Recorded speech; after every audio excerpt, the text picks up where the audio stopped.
So we should all be doing regular resistance exercise. And as part of that today, for those of you that are able, I'm actually going to get you to do some exercise. I know some of you probably weren't planning. Don't worry, it's not fatiguing.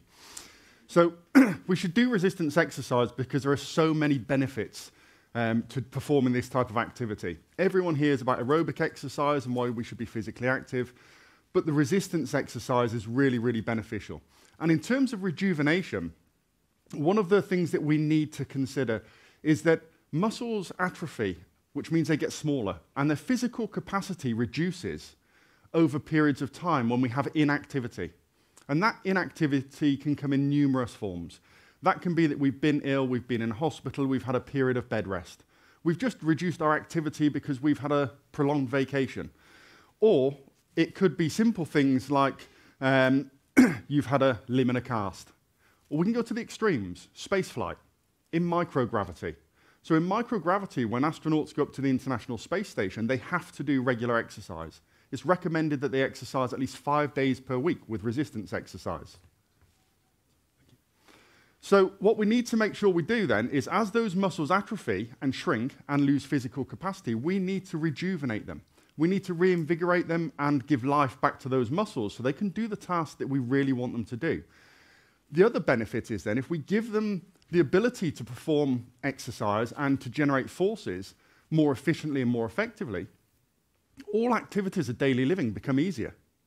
That means we generally will start to become more active in our habitual daily activity, and we will avoid less strenuous activities. So if you think about aging, as people get older, a lot of people will then start saying, you know, can I help you do this? I'll do that for you. I'll turn around to my mum sometimes and do stuff for her, which she can still do. I shouldn't be doing that because that's taken a stimulus away from her, which will help maintain her muscle mass. Now, as part of this process of resistance training, what we have to do is try and progressively overload the muscles. So we make the muscles do more work than they're normally used to. So that principle of overload is pretty easy, but it needs to be progressive and systematic.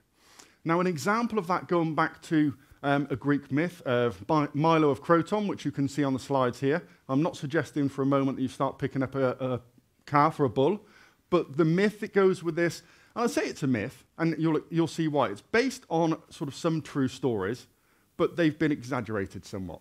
Because Milo was a Greek wrestler who competed and won in the Olympics a couple of thousand years ago. And it was rumoured that he'd picked up a calf in a field, carried it around the field, as you can see, while the calf was small, had it on his shoulder. When it was a fully grown bull, he's obviously much more muscular because he's carrying something which is much heavier. And if you do that on a daily basis, we get progressive overload from slightly heavier loads that we're lifting. The reason it's a myth is a fully grown bull weighs over 2 tons. And that would break any world records today. So I don't think he really could do that with a fully grown bull. Plus, I don't think a bull would allow you to do that either. But the principle of progressive overload works really effectively. And it's not always about adding load. Sometimes you don't have the opportunity to add load. Sometimes we need to do more work. So we just do a higher volume of activity. So to put this in context, what we end up doing is recommending exercise based on sets, repetitions, and loads. So the repetitions are the number of times you would perform that task. Then you might rest for a period, minute or two, and then you repeat, and they're the sets. So to create progressive overload, we've got numerous ways of doing this. And first of all, I'm going to demonstrate, or you're going to demonstrate, should I say, is how we can do that. So I'm going to get you all to do a little bit of activity, okay? So for those of you that can, and are willing to, hopefully some of you are, if you get your feet in a position below you where you can stand up without using your hands, unless you need to use your hands. Once you stand up, please bear in mind the chair will fold up. So don't just sit back down without the chair being lowered back down. So at this point, if you can all stand up for me, keep your feet in the same position, okay? We're going to start from here. So we're doing a squat, a body weight squat, which hopefully isn't challenging for anyone. From there, if you slowly squat back down as though you were going to sit on the chair, so slowly bend the knees and hips, take about 2 or 3 seconds to go down. Don't actually sit down, so lower down now, keep going down, down, down, and then stand back up. Okay, and we're going to repeat that again. We're just going to do it 3 times. So slowly squat back down, and then back up. And then just one more time. Down slowly, and back up. Brilliant. So you've done 3 squats. Fantastic. Thank you. Give yourself a round of applause. And then sit back down. Please lower the seat down so nobody falls down. So what you've just done is 1 set of 3 repetitions. Okay? That should be pretty easy. Now, from just observing everyone doing that, that wasn't fatiguing. Now, if we're performing 3 repetitions of an exercise, that would normally be classed as strength training. We use high loads and low repetitions. Now, I'm going to suggest that for all of you that perform that, that wasn't a sufficient load, because no one struggled to do that. I can't hear anyone breathing.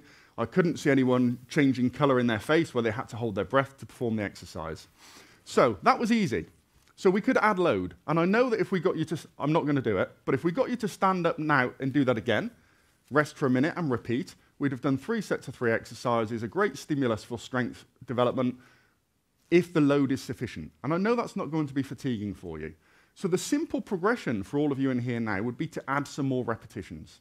So maybe we'd try sets of 10. So we'd do it 10 times. Rest for a minute, repeat, rest for a minute, repeat. And then we've done 30 squats in total. To create progressive overload at that point, we can either add more repetitions, or we could add more sets. That's going to take us longer, though. And if the repetitions increase too much, beyond about 30 repetitions, it's not really as effective as it could be, as it's not time efficient.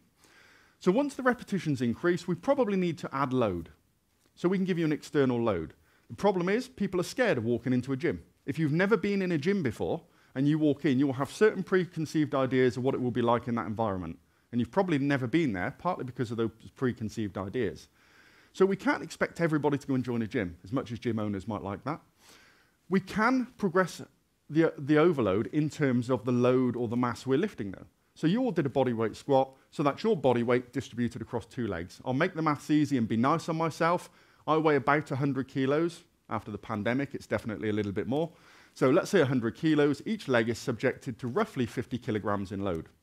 If I stand in a split stance, 1 foot in front of the other, and then perform a split squat, I've now got about 70 to 75 kilos on this front leg as I do the task.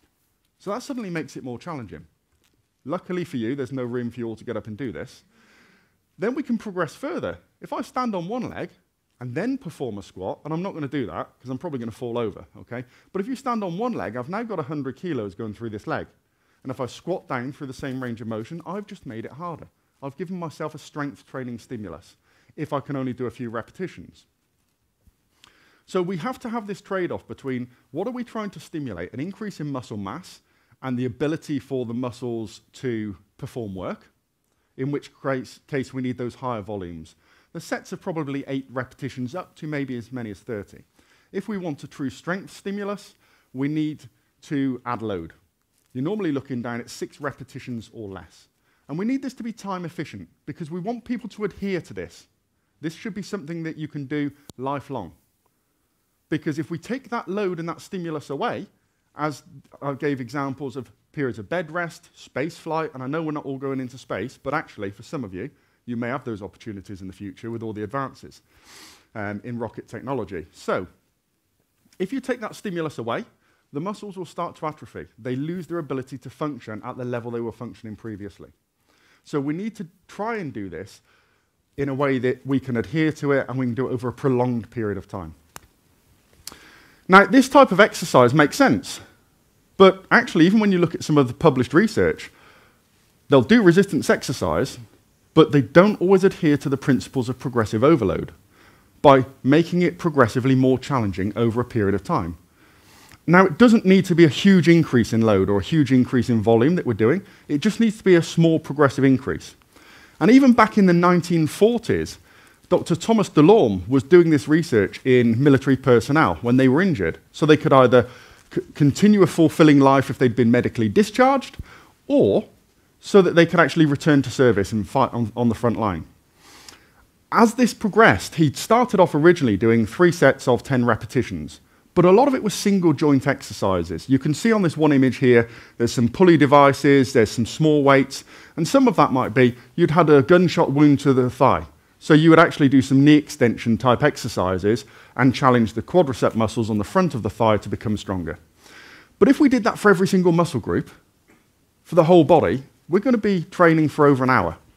Not everybody has an hour, multiple days per week to dedicate to this, which is why the multi-joint exercises like a squat that you've all just performed are really beneficial. So they did 3 sets of 10. Now, if I got you to do 10 repetitions with a load that fatigued you by the end of that 10th repetition, and you couldn't do any more, you had to rest for a minute or two, when you repeat and try and do a second set, you can't do 10 reps because you're fatigued. So you might do 8, and then the next set you might do 6. And the principle that they used back in the 1940s and 50s was to get to the point where you could perform 3 sets of 10 repetitions, and once you could do that, we added load. An extra couple of percent, an extra couple of kilos, and then it challenges you again. As Delorme progressed this theory into the 1950s and so on, they started identifying that that was great for muscle mass and it gave you some strength, but we then needed to add extra load and decrease the repetition ranges to do sets of 5 or 6 repetitions, because then we have the heavier loads. And you can phase between the two. If we have more muscle mass, you have a greater ability to generate force. And then if we do heavy load strength training, you actually take advantage of that increase in muscle mass. Now, don't worry, you're not going to end up looking like, it depends on the demographic in the room and people listening, like Arnold Schwarzenegger or like The Rock. That takes a hell of a lot of training and some performance-enhancing substances. So you're definitely not going to put on huge amounts of muscle mass quickly, okay? I've been training since I was 12, something like that, and I'm not huge, okay? I try to be, but it's just never happened. And hopefully I know what I'm doing in training as well. So, with these principles, what we have to do is add that bit of progressive overload. And again, I'm not saying you all need to go to a gym and do that type of exercise. We can do body weight exercise. You can do exercises which you can do in groups, with friends, with family members, etc. Because we need that adherence. You need to be enjoying what you're doing. So any exercise which uses resistance, and that can be body weight, it can be adding additional weights. You know, during the pandemic, the sales of weight training equipment went through the roof. You couldn't purchase any weight training equipment during the first lockdown in the UK. There was none available. So we can do those types of exercise, the traditional things that you think of. You can do yoga, you can do Pilates. There's a whole range of activities that you can do. But just bear in mind, there's only a certain threshold of load you can get up to when it's body weight. Then you may want to consider adding additional load. However, for normal health and activities of daily living, just being able to manipulate your body weight is fantastic. We can do simple things like step-ups. If you get a step that's 30 or 40 centimeters high, put your foot on it and stand up. That's lifting your full body weight with one leg. That's quite substantial for most people. That will be quite a struggle. A little bit different if we're working with elite athletes, though, and then we need to train them much harder. So we need to increase the capacity or the ability of our muscles to produce force. That allows us to accelerate effectively, and that's whether we're going up and down stairs, whether we're trying to cross the road, whether we're running to do something. The more efficient and effective our body is at producing force, the more able we are to perform any activity or task that we want to do, as long as we can coordinate that movement. And there are a range of other benefits that we get as well. So I'm not going to describe all of these in detail. You can see some of them that are obvious. You get improvements in bone and muscle health, tendon health, etc. So everything to do with the joints. Your joints are more able to cope with load and abnormal movements. The tendons and the tissues are able to tolerate loads more effectively. So even with athletes, if they end up in a position which you wouldn't want them in from poor movement control, they're less likely to become injured because the tissues can tolerate that load. And the tendons adapt to the force applied to them by the muscle. So the stronger the muscle, the stronger your tendons become. That all sort of makes sense. The bone-related side of things, as we all age, we get to a certain point, our hormonal levels start to decrease, our activity levels decrease, and at that stage, our bone density starts to decrease, and people suffer from osteoporosis. Muscle wastage during aging, sarcopenia, causes all sorts of issues with this decrease in our physical capability. So we can help to improve that or offset the decreases which naturally occur. There are also benefits for any psychological aspects, mental health, dementia, depression, partly just from feeling like you've done something good, you've done something beneficial. The endorphins you release when you exercise There's days when I don't want to exercise. There's days sometimes when I don't exercise. But when you do, even if you didn't feel like doing it, when you finished, most of the time, you feel much better afterwards. You feel invigorated. Sometimes you do feel exhausted. Yesterday was very hot. Exercising in that sort of temperature, when it's unusual, suddenly you feel very fatigued at the end. But just after that, you feel great that you did that training session. And you might manipulate what you do. There are also a range of other benefits. I'm not for 1 second going to suggest that resistance exercise cures cancer. That's not what this slide is about. But what it does is offsets the muscle wastage which occurs from decreased appetite, decreased activity, and the potential side effects of some of those cancer therapies, radiotherapy, chemotherapy. And if we can maintain muscle mass during that period of time, there's a substantial amount of research which indicates that the success rates of those therapies are improved, and the well-being of those individuals and their quality of life is enhanced afterwards because they haven't had a huge decline in their physical capability. So they feel better physically and mentally. So there are a huge number of reasons why we should all do some form of resistance training. Optimal training would be probably going into a gym, finding exercise you like, and being able to manipulate the sets, the repetitions, the load. But that's not optimal if you don't enjoy that sort of exercise or that environment.